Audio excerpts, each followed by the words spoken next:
بسم الله والحمد لله والصلاة والسلام على رسول الله وعلى آله وصحبه ومن والاه. ربي اشرح لي صدري ويسر لي أمري واحلل عقدة من لساني يفقهوا قولي. Mes chers frères, mes chères sœurs, on se retrouve dans cette deuxième vidéo pour parler de la jurisprudence islamique liée à ce chapitre qui est le chapitre du Hajj, Fiqh al-Hajj. Donc, pour ceux et celles qui vont se retrouver à avoir bouclé leur valise, et ça y est, ils sont enfin prêts à partir de chez eux en direction de l'aéroport pour cette magnifique adoration qu'est le Hajj, ben on va vous rappeler pas mal de sunnah qu'il ne faut pas délaisser. Et donc la personne part de chez elle, elle a salué sa famille, elle sort de chez elle, elle va faire l'invocation suivante: Astaudi'akumullah alladhi la yudi'u wada'i'ahu. Le prophète dans le hadith d'Abu Huraira, il a dit: quiconque veut voyager, qu'il dise à ceux qu'il va laisser: je vous confie à Allah, dont les dépôts confiés ne se perdent jamais. Et c'est rapporté par l'imam At-Tabarani. Ceux qui vont entendre cela, eux, ils vont lui répondre quoi? Ce qu'il y a dans le hadith rapporté par Abu Daoud, le hadith qu'Ibn Omar rapporte, il a dit à Qaz'ata: approche-toi de moi afin que je te fasse mes adieux comme le prophète sallallahu alayhi wa sallam me l'a fait. Astaudi'ullaha dinaka wa amanataka wa khawatima amalika. Je confie à Allah le soin de préserver ta religion, ton honnêteté et tes dernières œuvres. Tu as salué ta famille et tu vas maintenant prendre ta voiture ou des transports pour arriver à l'aéroport. Tu arrives à l'aéroport, tu as fini de peser tes bagages. Pour ceux parmi vous qui vont faire un vol, écoutez attentivement s'il vous plaît, je vais être le plus précis possible. Pour ceux parmi vous qui vont faire un vol en direction de Médine dans un premier temps, ils partent en étant habillés comme à leur habitude et ils mettront le vêtement d'ihram quand ils quitteront Médine pour aller à Mecca ou dans le miqat de Dhul Hulayfa. Miqat, c'est quoi exactement? Le miqat, c'est le point de départ. C'est de là, de cet endroit-là où on rentre en état de sacralisation, c'est-à-dire qu'on démarre les rites. On rapporte d'Ibn Abbas radiyallahu anhuma que le prophète avait fixé Dhul Hulayfa comme lieu de sacralisation pour les habitants de Médine, Al-Juhfa pour les habitants de Sham, Qarn al-Manazil pour les habitants de Najd, et enfin Yalamlam pour les habitants du Yémen. Et le hadith il est rapporté par Bukhari et Muslim. D'accord? Mais on a aussi également Zat Irq pour les habitants d'Irak, comme c'est rapporté par Abu Daoud et An-Nasa'i. Dhul Hulayfa pour celui qui va quitter Médine pour la Mecca, donc c'est à environ 420 km au nord de la Mecque. Al-Juhfa pour ceux qui viennent d'Égypte, du Maghreb, de la Syrie, c'est à 186 km au nord-ouest de la Mecque. Qarn al-Manazil, qu'on appelle aujourd'hui aussi As-Sayl al-Kabir, pour ceux qui viennent du Najd ou du Koweït, à 80 km au nord-est de la Mecque. Dhat Irq pour ceux qui viennent d'Irak ou d'Iran, c'est à 100 km au nord-est de la Mecque. Yalamlam, on l'appelle aujourd'hui As-Saadiya, pour ceux qui viennent du Yémen ou de l'Inde, à 100 km environ au sud-est de la Mecque. Donc si quelqu'un voyage par voie aérienne, parce qu'on verra aussi que ça peut se faire par voie maritime, en bateau, si tu commences par Médine, eh ben, en quittant Médine pour aller à Mecca, c'est à Dhul Hulayfa que tu te mettras en état de sacralisation pour commencer tes rites. Si jamais tu fais un vol direct, Paris, Charles de Gaulle, ou Marseille, direct pour Jeddah, ou même avec une escale, ok? Si c'est un vol direct, avant de monter dans l'avion, il faut que tu aies enfilé le rida, c'est le vêtement blanc que l'homme met, et al-izar, c'est la partie du bas que l'homme va mettre. Ok? Et tu n'auras le droit de mettre aucun vêtement à part ces deux-là. Donc pas de socket, pas de chaussettes, pas de caleçon, pas de débardeur, pas de chachia, pas de casquette. Quand, à partir du moment où je rentre en état de sacralisation, j'ai le droit d'avoir que ces deux bouts de tissu et mes claquettes. Des claquettes qui soient ouvertes par devant et par derrière, qui laissent voir donc le talon par derrière, et qui soient ouverts par devant. Vous avez vu les crocs, devant c'est fermé. Ça, c'est pas bon pour les hommes. Les femmes, quant à elles, elles peuvent mettre des baskets, elles peuvent mettre des sandales, fermées, ouvertes, il n'y a aucun problème. Ok? Très bien. Donc, quand tu vas prendre l'avion, tu n'oublies pas de mettre le vêtement d'ihram avant de prendre l'avion, dans le cas où il n'y a pas d'escale. Parce que te changer à l'intérieur de l'avion, c'est contraignant. Les toilettes sont petites, logistiquement, c'est très compliqué. Ok? Ça, c'est pour quelqu'un qui n'a pas d'escale. Si tu as une escale, en Égypte, en Turquie ou autre, ben, dans l'escale, tu mets ton vêtement d'ihram, je parle pour les hommes, hein, et tu prends l'avion pour Jeddah. Très bien. Par voie maritime, ben, que ce soit par voie maritime ou dans l'avion, avant d'arriver au miqat, le commandant de bord vous dira que on est arrivé au miqat. À ce moment-là, tu mets la niya dans le cœur, labbaik Allahumma bi'umra, c'est ce que tu prononceras selon certains savants. C'est-à-dire, je réponds à ton appel, Allah, par une umra. Ok? Ça, c'est pour quelqu'un qui est mutamatti'an. Lui, il dira juste, labbaik Allahumma bi'umra. At-tamattu', c'est quoi? Et là, ça nous amène à plusieurs choses qu'on doit voir. At-tamattu', c'est de faire une umra dès qu'on arrive. Ensuite, je me désacralise, c'est-à-dire que la umra, c'est quoi? Je rentre en état de sacralisation, je fais 7 tours autour de la Kaaba, je fais les 2 rak'at, puis je fais les trajets entre Safa et Marwa, je me coupe les cheveux. Et c'est terminé. Ok? Je me désacralise. C'est-à-dire quoi? C'est-à-dire que ce qui était interdit pendant l'état de sacralisation, le parfum, avoir des rapports avec l'épouse, etc., tout redevient autorisé, même porter des vêtements normaux pour l'homme. Ok? Et le mot tamattu à lui, il re-rentrera en état de sacralisation le 8 de Dhul Hijjah. Il est à l'hôtel, il dit la baïka Allahumma bihajj. Voilà, donc je réponds à ton appel, ya Allah, par le Hajj. Et à partir de là, il est de nouveau en état de sacralisation, puis il va à Mina. Ça, c'est qui? C'est le mutamattin. Donc lui, il a euh, cette faveur de pouvoir, entre la Umrah et le Hajj, de s'habiller normalement, de ne pas être soumis aux règles de celui qui est en état de sacralisation. Après, on a, alors pour ce qui est du tamattu, c'est ce qui est préféré dans l'école de l'imam Ahmed rahimallah. Après, on a l'ifrad. L'ifrad, c'est de faire le Hajj uniquement. Ça, c'est ce qui est préconisé dans l'école de l'imam Malik et Shafi'i. C'est ce qu'il recommande. Maintenant, peu importe le type de hajj que tu vas faire, que tu sois mutamata, qarin ou bien mufrid, les trois sont valables. Ok? Les trois sont bons. Si jamais quelqu'un décide de faire comme l'imam Malik préconise et Shafi'i, quand il va arriver sur place, il va faire le tawaf d'arrivée, ce qu'on appelle tawaf al-qudum, ok? Qui est obligatoire chez Malik et qui est sunnah chez les trois autres écoles.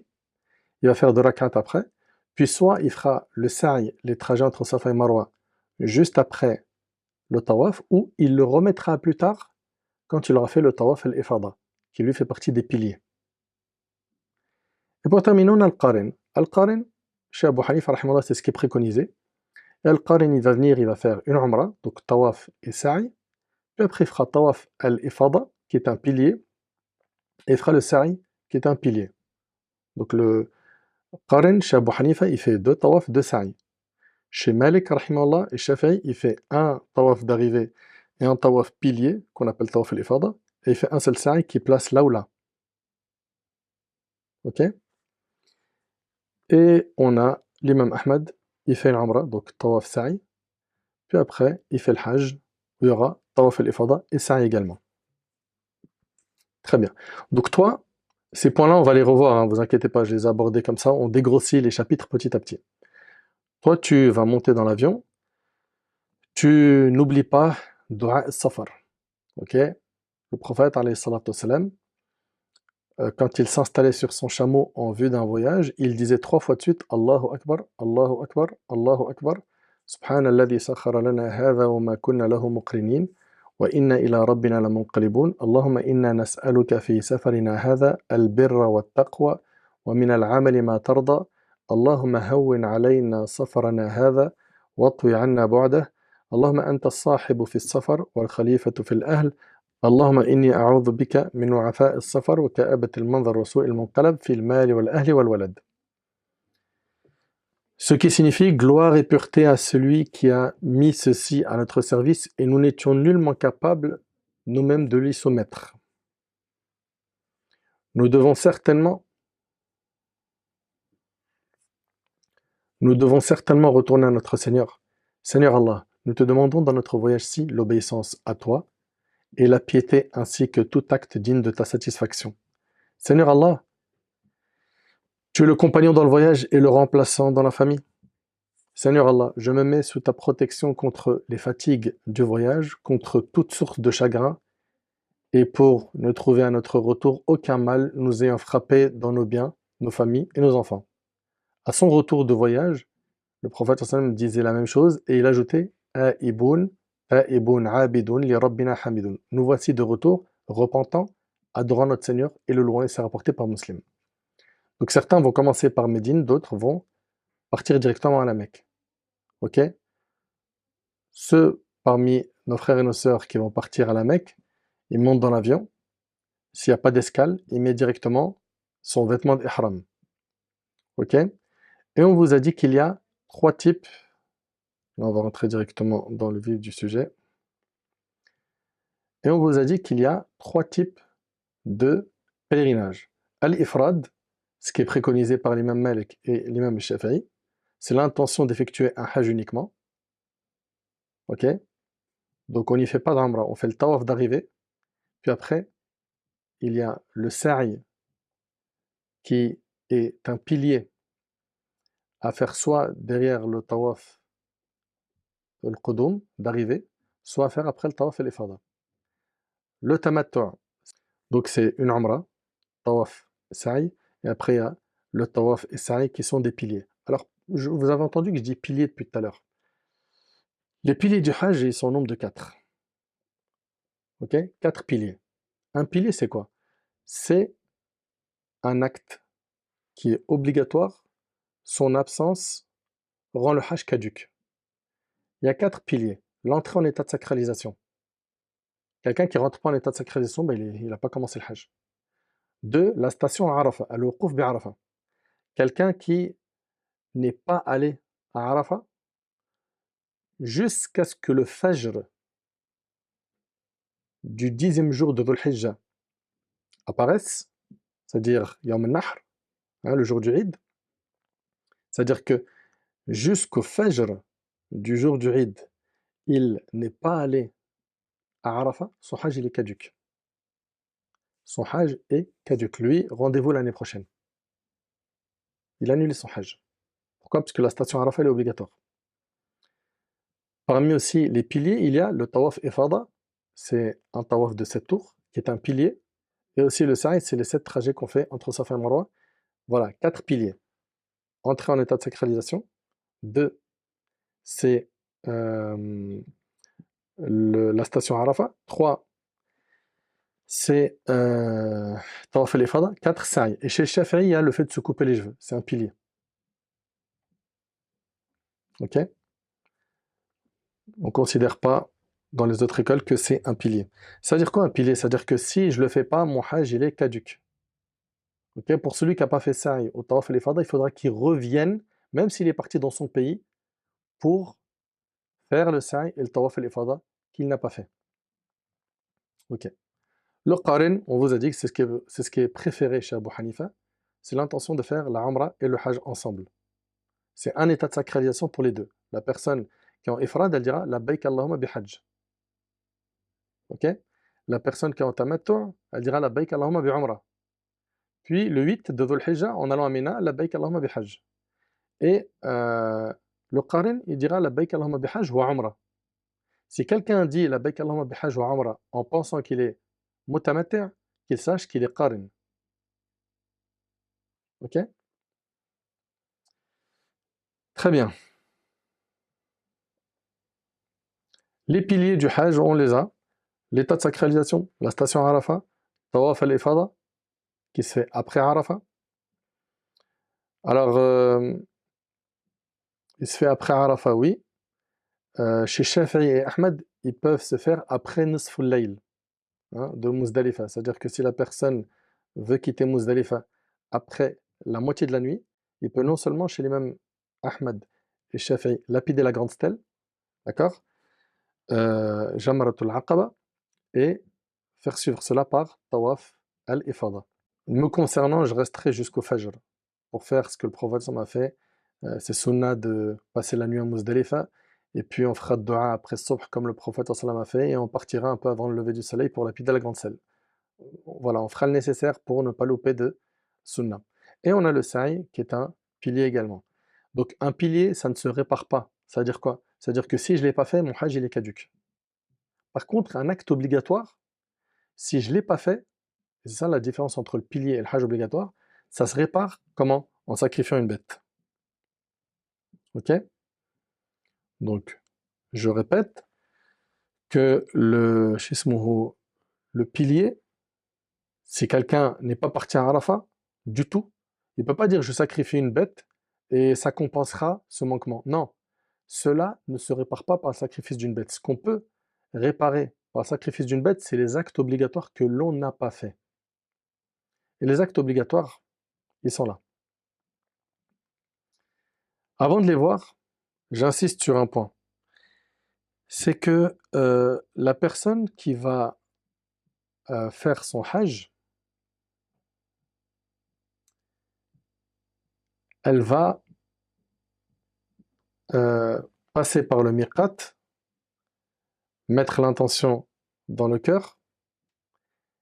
Si aussi si la personne n'est pas partie par voie maritime ou par avion, mais qu'elle part en bus, ben elle s'arrêtera au miqat pour se mettre en état de sacralisation.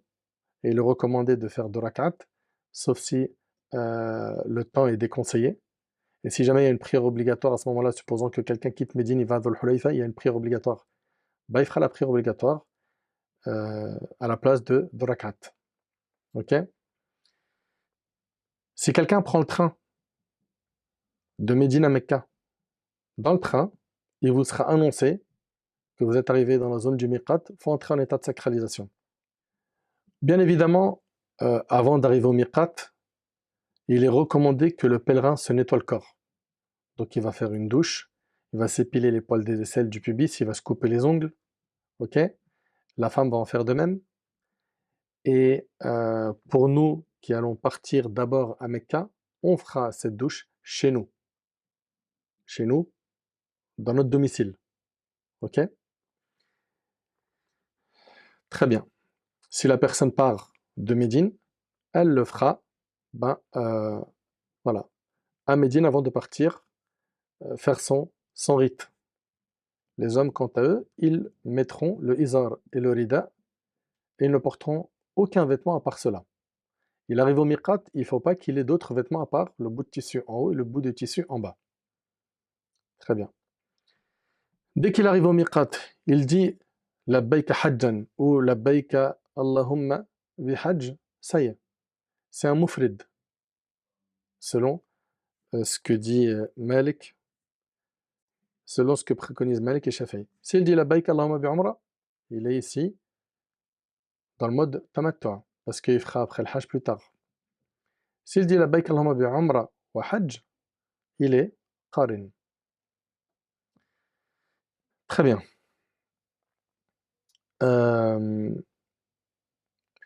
Je tiens à préciser que si quelqu'un met le bout de tissu en haut, qu'on appelle rida, et le bout de tissu en bas, c'est pas en ayant fait cela que tu es entré en état de sacralisation. Non, l'entrée en état de sacralisation, c'est quoi? C'est le fait de préparer la niya dans le cœur. D'ailleurs, chez les mamelles, on prononce rien, c'est juste une niya dans le cœur. Ok? Que tu mets quand tu arrives au miqat. Quand vous allez rentrer en état de sacralisation, il y a des choses qui vont devenir interdites. Et là, on va voir la plupart des questions que vous m'avez posées en amont. Bien évidemment, l'acte qui non seulement est interdit, mais qui invalide le hajj, c'est qu'un homme ait des rapports intimes avec son épouse avant al-wuquf bi'Arafah, avant de stationner à Arafat, ou entre la station d'Arafat et la lapidation de la grande stèle le jour de l'Eid. Chez 3 écoles sur 4, il sera annulé s'il a eu un rapport intime entre le moment de la station d'Arafat et la lapidation de la grande stèle du jour du Eid. Chez l'imam Abu Hanifa, son hajj il n'est pas invalide. Mais par contre, les 4 écoles ils disent que s'il a eu un rapport intime alors qu'il est en état de sacralisation avant de stationner à Arafat, son hajj il est annulé. Ils auront une bête à sacrifier, un chameau, chez la majorité des savants des 4 écoles, ça coûte cher. Hein. Chez Abu Hanifa, c'est un mouton à sacrifier, et ça sera par personne, l'homme et la femme. Ils auront un hajj à refaire l'année prochaine, et ils auront l'obligation chez l'imam Malik d'être séparés dans le hajj prochain. C'est-à-dire on les met pas ensemble, pour éviter que ça se renouvelle. Très bien. Donc les rapports intimes avec l'épouse, les préliminaires aussi, sont interdits. Combien de frères pendant l'état de sacralisation? On va prendre le cas d'un mufrid ou d'un qarin qui a fait le tawaf d'arrivée ou la umrah. Il est resté en état de sacralisation, il est à l'hôtel, il a craqué, il a eu des préliminaires avec sa femme avant le 8 de Dhul Hijjah, là où démarre le Hajj. Eh ben, il a commis quelque chose qui est interdit.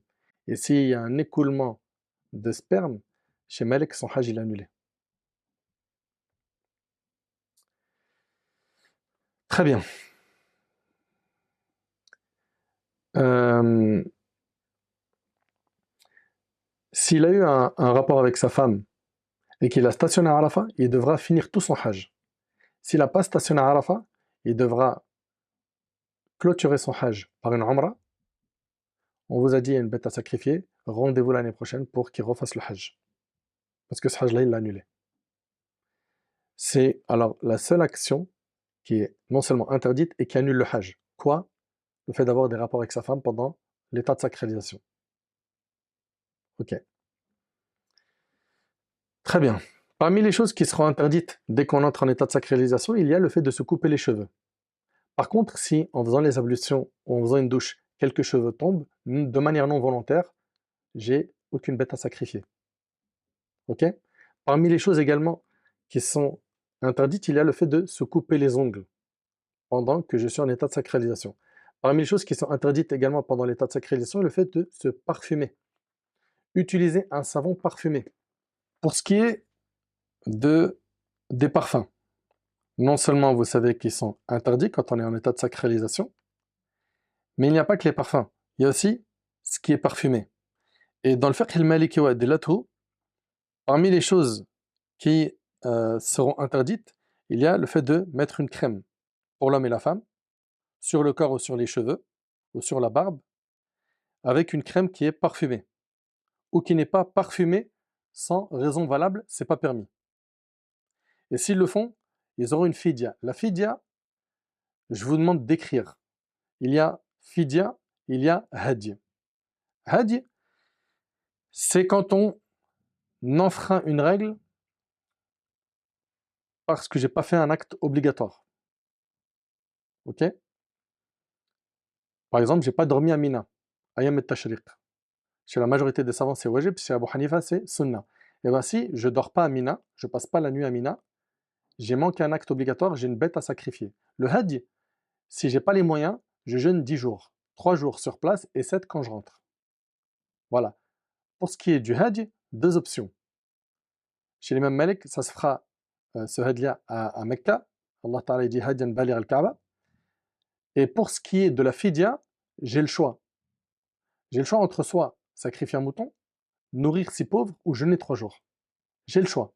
La fidya, c'est quand je vais faire un acte qui est du domaine du confort, comme le fait pour l'homme de porter, comment dirais-je, sa montre.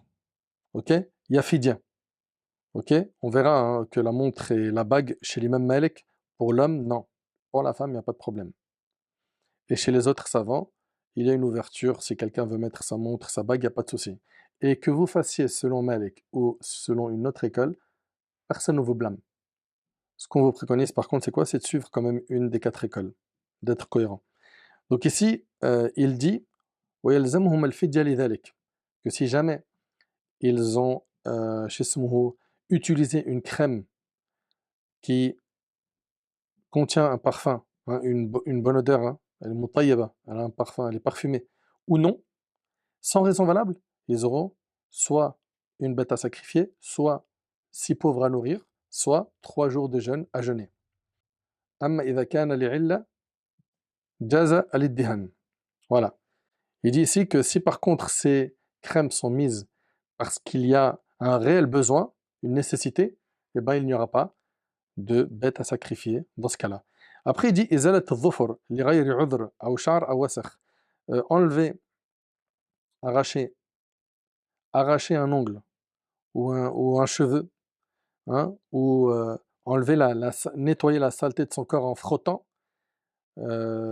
Chez l'imam Malik, non, on ne frotte pas. Quand on est en état de sacralisation, le corps, on peut faire couler de l'eau sur le corps sans dalk, sans frotter. Mais je tiens à vous dire juste une chose, s'il vous plaît. On parle de se parfumer 2 jours. C'est pas la fin du monde. Le Hajj, il commence le 8. On parle d'un mot tamattu, hein, pour ceux qui vont faire tamattu.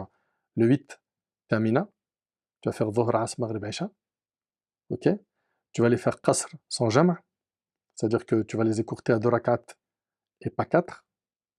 Ok? Uniquement les prières de 4 elles seront écourtées à 2, sans les regrouper, chacune à l'heure, à son temps.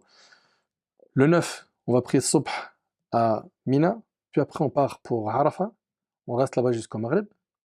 Le soir, on dort à Muzdalifa, et le lendemain matin pour Subh, tu lapides la grande stèle, tu te rases les cheveux, c'est bon. Tu peux enfin t'habiller normalement. Et tu pourras utiliser le parfum chez 3 écoles sur 4, chez l'imam Malik, ça restera déconseillé tant que tu n'as pas fait Tawaf el-Ifada. Bah alors, franchement, 2 jours, vous n'arrivez pas à tenir. Je vois 1000 questions sur les produits parfumés, le shampoing parfumé. 2 jours, le 8 et le 9. 2 jours. Sans compter que, voilà, le 9, on va dormir le soir à Muzdalifa. Puis voilà, Muzdalifa, bah, on ne prend pas nos affaires avec nous, hein. Juste pour que vous le sachiez, comme ça c'est concret, parce que je sais que ceux qui ne sont pas partis là-bas, ils n'arrivent pas à avoir un tasawwur. Imaginez comment ça se passe. Le 8, tu vas aller à Mina avec un sac à dos. Tu ramènes pas une petite valise. Tu ramènes une valise avec toi à Mina. Chacun il fait ça. Ça va être encombré. Il n'y a pas de place pour ça. Il n'y a pas sur place. Il n'y a pas de place. C'est des matelas qui permettent à peine à l'un d'entre nous de s'allonger. Et donc, c'est un petit sac à dos que vous allez prendre. Vous mettez 2 vêtements dedans, de change. Si quelqu'un veut prendre un deuxième ihram avec lui, il peut. Mais personnellement, j'encourage pas les gens à faire ça, c'est trop volumineux. Mets plutôt dedans, dans ton petit sac, 2 qamis, des sous-vêtements, pour que le 10, quand tu lapides la grande stèle, coupe-toi les cheveux, tu prends ta douche, tu te changes, et tu as le droit au parfum. Chez 3 écoles sur 4, chez les mamelles, ça reste déconseillé. C'est pas haram, c'est déconseillé, t'as pas de péché. D'accord? Voilà, donc 2 jours, tenez bon. Et donc, dans le petit sac à dos, là, vous prenez pile poil 2 vêtements. 2 vêtements, ça suffit. Léger, ok? Et comme ça, vous encombrez pas les tentes. C'est pas la peine de prendre un kit où on dirait tu vas faire un camping d'une semaine. Pas besoin, ok? إزالة الظفر لغير عذر أو شعر أو وسخ أما إزالة ما تحت الأظفار فلا يحرم.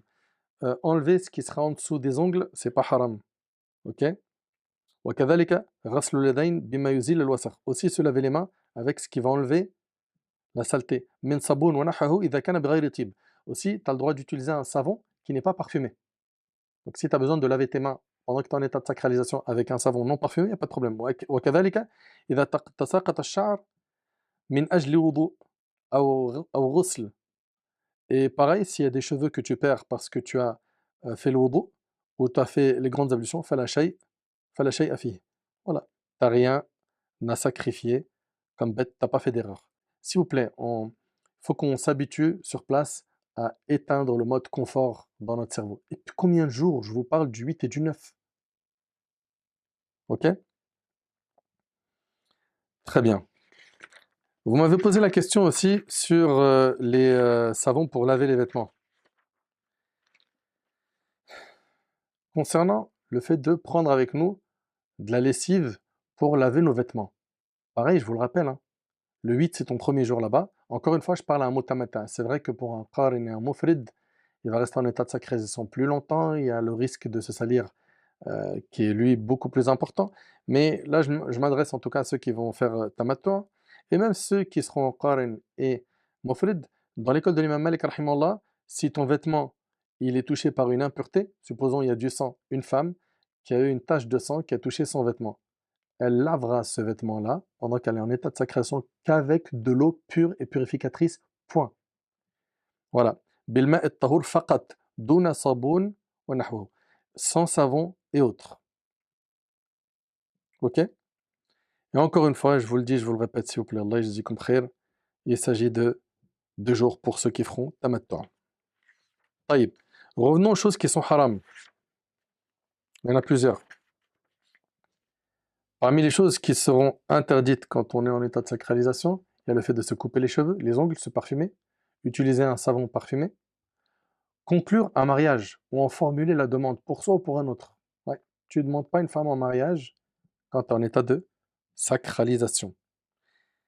Et en fait, il y a un point qui est important qui concerne les hommes, c'est que en fait, l'homme n'a pas le droit de porter des vêtements qui embrassent les formes du corps. On entend souvent, ouais, mais mon frère, mes claquettes, est-ce qu'elles sont cousues ou pas? Mon frère, est-ce que j'ai le droit de mettre des baskets? Ça, c'est les femmes qui me demandent, hein. Elles sont cousues. Déjà, pour ce qui est des femmes, les femmes, elles ont le droit de mettre n'importe quelle basket, n'importe quelle sandale, n'importe quelle claquette, tant que c'est des vêtements qui correspondent au code vestimentaire dicté par notre religion. Et pour les couleurs, de mettre n'importe quelle couleur qu'elle veut. D'accord? L'idée, simplement, pour ce qui est du vêtement de la femme, c'est qu'il ne soit pas une source de fitna en soi. Ok? Voilà. Donc ça, c'est pour ce qui est des femmes. Pour elles, elles peuvent s'habiller comme elles le veulent tant que ça correspond au code vestimentaire dicté par notre religion. Les femmes ont le droit, sans aucun problème, de mettre des baskets, de porter un sac à dos, de porter leur bague. Inutile de ramener avec vous beaucoup de bijoux. Prenez pas ces risques hein, de prendre beaucoup de bijoux, beaucoup d'argent. Faites attention à tout ça. Hein, parce que des fois, il y a des gens qui perdent des objets de valeur, après ils regrettent. Les femmes ont le droit de porter des chapeaux, des casquettes, de tenir des parapluies, d'utiliser des brumisateurs. Voilà, elle veut pendant les rites du pèlerinage tenir un livre et lire les invocations dessus parce qu'elle les connaît pas par cœur. Ou voilà, c'est open. Pour les hommes, ce qu'il faut retenir simplement, c'est que tout ce qui va embrasser les formes du corps, c'est interdit. Ou tout ce qui va envelopper le corps, mahit et muhit. Pour ce qui est de ce qui va embrasser les formes du corps, donc vous avez compris, débardeurs, euh, sous-vêtements, ou bien soquettes, chaussettes, chachia, turban, chapeau, écharpe, tout ça, pour un homme en état de sacralisation, c'est interdit. C'est interdit. Et la personne qui fera ça, elle aura une fidya. Elle jeûne 3 jours, soit elle sacrifie un mouton, une bête, ou bien elle nourrit ses pauvres. Très bien. Pour Abu Hanifa, c'est khilaf al-awla. Pour ce qui est des hommes, se rajoute à cela qu'il ne faut pas qu'ils portent des claquettes qui soient fermées, soit devant, soit derrière. Je l'ai dit, je le répète, il faut que les claquettes soient ouvertes, c'est-à-dire qu'on voit les doigts de pied devant et qu'on voit le talon derrière. Ça peut être des sandales, ça peut être des claquettes, mais pas de baskets. Okay, et pas de crocs, celles qui sont fermées par devant. Ça, les hommes, non, ils portent pas ça. C'est pas permis chez la majorité des savants. Pour ce qui est de l'imam Malik, rahimallah, il dit aussi tout ce qui va envelopper le corps, ce qui est muhit, comme la bague, la montre. Chez l'imam Malik, non. Pendant l'état de sacralisation, tu ne les mets pas. Okay. Pareil pour le sac à dos, pareil pour la sacoche, pareil pour la ceinture. Sauf que Malik, rahimallah, il autorise la ceinture si elle est collée sur la peau. La sacoche, supposons qu'il veut mettre des papiers, de l'argent, s'il la met sous son ihram, elle colle la peau, c'est bon. Ok. S'il est avec sa femme et qu'ils font les déplacements ensemble et qu'elle peut lui mettre ce qu'il veut dans son sac, tant mieux. Sinon, en tout cas chez Malik, rahimallah, c'est pas à faire. Et il y a d'autres savants des 4 écoles qui autorisent la sacoche à mettre au-dessus du ihram ou la ceinture. Mais en tout cas, dans l'école malikite, rahimallah, non. Parmi les choses qui sont également interdites, il y a le fait que l'homme comment dirais-je, se couvre le visage avec n'importe quelle chose, il n'aura pas le droit de le faire. Ok? On a vu aussi les crèmes qui ne sont pas utilisées sauf s'il y a une nécessité. Ok? Pour la vaseline, par exemple, pour l'homme, il en mettra avant d'entrer en état de sacralisation. Le parfum, on a dit que c'était interdit. Ok? Pendant l'état de sacralisation, le henné, ok? Le kohl, sauf si il y a une nécessité. Les rapports intimes, c'est haram. Les préliminaires également, c'est à éviter. Se marier et demander en mariage, ça, c'est pas quelque chose qui est à faire pendant qu'on est en état de sacralisation. Après, il y a les choses qui sont autorisées quand on est en état d'ihram.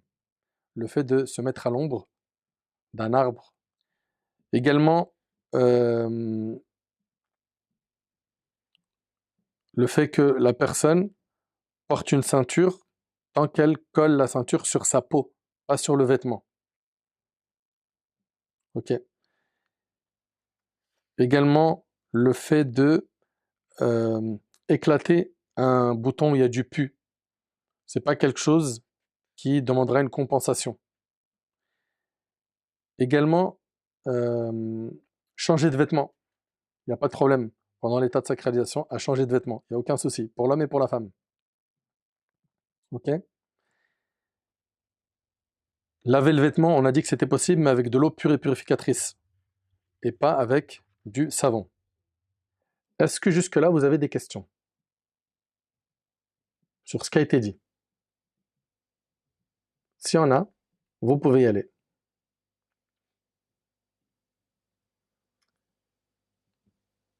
De préférence, si vous pouvez les mettre à l'écrit. On peut se doucher durant la sacralisation, car vous avez dit, c'est déconseillé de mettre la tête dans l'eau. Tu peux te doucher, mais tu ne te frottes pas les cheveux. Les masques chirurgicaux sont-ils interdits pour les femmes? Oui, ils sont interdits pour les femmes. Le prophète, alayhi salatu wassalam, il a interdit à la femme qui est en état de sacralisation de porter le niqab et de porter des gants. Ok? Donc, si jamais elle porte le niqab et qu'elle va à tout prix continuer à le porter, elle peut, mais à condition de ne pas l'attacher. C'est-à-dire que, tusdiluhu, c'est-à-dire qu'elle va le prendre, l'intégrer comme ça sur son hijab, elle le fait descendre sans, shismuhu, euh, sans l'attacher pour le niqab. Et pour les mains, si elle avait l'habitude de mettre des gants, ben, elle cache ses mains dans ses vêtements. Ok? C'est un abaya large. Donc, brossage dedans, il n'y a pas de problème. Les prières seront raccourcies à Mina? Oui. Toute la durée de Mina, les prières de 4 seront raccourcies à 2, mais on ne fera pas Jama. On ne les réunira pas avec les prières d'après. Dhuhr et Asr ne sont pas regroupés à Mina, ni Maghrib et Isha. Lunettes de vue, pas de problème. Tous les interdits cités sont valables en état de sacralisation. Donc Hajj et Umrah, oui, effectivement, Hicham. Ma question concerne la crème solaire. Non, non. Crème solaire pendant les rites, non. Laissez tomber. Ok? Sauf si la personne a une peau très fragile et il y a de grands risques. Là, c'est une nécessité. Si elle rentre dans le cadre de la nécessité, c'est bon. Vous avez parlé de 3 fidyas, sacrifice jeûne, 3 jours, si pauvre. C'est al khiyar. Tu as le choix entre sacrifier une bête dans la fidya, jeûner 3 jours ou nourrir si pauvre. Tu as le choix. Un hadi, ça coûte 1000 riyals, 250 euros. Jeûner 3 jours, bah, ça coûte rien en termes d'argent. Nourrir ses pauvres, c'est pas onéreux, hein, c'est une centaine de riyals. 100 riyals et quelques. Quelles sandales ou claquettes conseillez-vous? Déconfortables. Hassan il demande quelles sandales ou claquettes conseillez-vous alors? Des claquettes confortables, des sandales confortables. Juste prenez le temps de les rôder, de marcher avec pour pas que vous ayez des ampoules et que vous ayez mal aux pieds là-bas. Après notre douche à notre domicile, et si on décide de mettre notre ihram chez nous, est-ce qu'on peut mettre un qamis ou une veste sur nous en venant à l'aéroport? Ouais, sans problème. Mais juste au moment où tu vas rentrer en état de sacralisation, fais attention que tu n'aies rien à part izar et rida.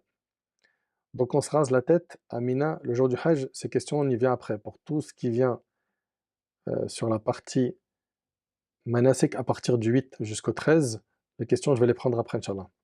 Il y a une question qui m'est venue, c'était est-ce qu'on a le droit dans les 10 jours de Dhul Hijjah de jeûner les 9 premiers jours quand on arrive sur place? Les 8 premiers, sans problème. Le 9, c'est le jour de Arafat. Et chez la majorité des savants des 4 écoles, c'est déconseillé de jeûner le jour de Arafat pour pouvoir trouver de l'énergie et faire de dua. Ok. Mais les 8 premiers jours, celui qui souhaite les jeûner là-bas, conformément à ce que faisait le prophète, il peut. Wallahu alam. Peut-on mettre de la vaseline pendant la sacralisation quand vous avez stipulé qu'il fallait l'appliquer avant l'état de sacralisation? Oui. Dans, comment dirais-je, les rites du Hajj, si quelqu'un rentre en état de sacralisation et il ressent le besoin, il a une démangeaison et il ressent le besoin de remettre une couche de vaseline, il peut. Mais s'il n'y a pas ce besoin, il ne le fait pas. Mariam demande, est-ce que le 8e jour, on regroupe et on raccourcit les salats? On raccourcit, mais on ne regroupe pas les salats.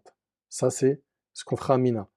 Les seuls moments où on raccourcira et on regroupera, c'est à Arafat, Dhuhr et Asr, Jam' Qasr, et Muzdalifa, Maghrib Isha, Jam' Qasr.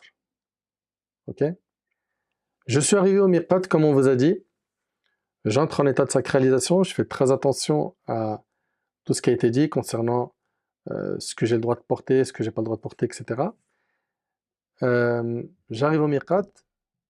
Je mets la niya dans mon cœur. Ok? Donc, selon ce que vous allez faire, hein. Tamattu, Qiran, Ifrad, Labbaik Allahumma, bi'umra, bi'umra wa hajj. Ok? Après cela, j'ai, comment dirais-je, dans le miqat, il est recommandé aussi de faire 2 rak'at, ok, dans la mesure du possible. On en a parlé tout à l'heure. Puis après, j'enchaîne avec la talbiya. Labbaik Allahumma labbaik, labbaik la sharika lak, labbaik, innal hamda wa ni'mata lak wal mulk la sharika lak. Les hommes le feront à voix haute, mais sans crier. Et les femmes, à voix basse. Ok? On répétera la talbiya, qui signifie je réponds à ton appel, ô Allah. C'est l'appel du prophète Ibrahim, alayhi salam, quand il a appelé les gens à faire le hajj, comme c'est dans le Coran, wa'adhin fi nnasi bil hajj. Wa'adhin fi nnasi bil hajj. Ya'tuka rijalan al-aya, que vous connaissez. Hein. Allah subhanahu wa ta'ala a demandé à Ibrahim alayhi salam d'appeler les gens à venir faire le hajj. Ok? Et Ibrahim alayhi salam, il a dit à Allah, mais qui va m'entendre? Allah lui a dit, fais l'annonce et nous propagerons ton appel. Et donc on répond à l'appel d'Allah de venir faire le hajj. Je réponds à ton appel, c'est ça, labbaik Allahumma labbaik. Je réponds à ton appel, ô Allah. Je réponds à ton appel. Tu n'as point d'associé. La louange et le bienfait t'appartiennent, ainsi que la royauté. Tu n'as point d'associé. Il faudra démarrer la talbiya dès le début et ne pas l'interrompre au début. Ok? Après, tenir toute la durée jusqu'à nos rites de la Umrah ou de Tawaf al-Qudum pour faire chez Smuhu la talbiya, c'est dur. Mais au moins le début, il faudra le faire. Et si tu ne le fais pas, il y aura une bête à sacrifier chez Malik rahimahullah.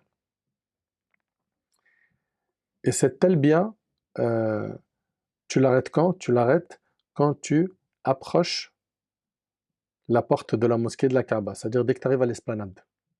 Ok? C'est là où tu arrêteras. Il y a divergence sur quand est-ce qu'on l'arrête, mais l'avis le plus fort dans l'école de l'imam Malik, c'est cela. Tu es arrivé enfin à la Mecque, tu vas poser tes bagages à l'hôtel. Il est recommandé de faire un ghusl, donc il y a le premier ghusl, la première douche que tu as fait avant d'entrer en état de sacralisation, qui est sunna. Le deuxième ghusl qui est sunna, c'est quand j'arrive à la Mecque, c'est sunna. Ibn al-Mundhir, rahimallah, a dit que c'était recommandé chez tous les savants. Chez l'imam Malik, ce ghusl est recommandé pour le tawaf. Il n'est donc pas recommandé pour la femme indisposée de le faire. Et pour les 3 autres écoles, ce ghusl, cette douche-là, elle est recommandée pour être plus propre, le tandif. Ok? De même que chez l'imam Malik, il est déconseillé à celui qui est en état de sacralisation de se laver la tête, contrairement au jumhur, aux 3 autres écoles qui l'autorisent. J'ai fait ça, je vais enfin partir à la mosquée de la Kaaba pour soit faire ma umrah, soit faire le tawaf d'arrivée. Le détail de comment ça va se faire sera dans notre prochaine intervention. Sallallahu tabarak wa ta'ala an yanfa'ani bima qultum yanfa'akum bima sami'tum. هذا والله أعلم سبحانك اللهم وبحمدك أشهد أن لا إله إلا أنت أستغفرك وأتوب إليك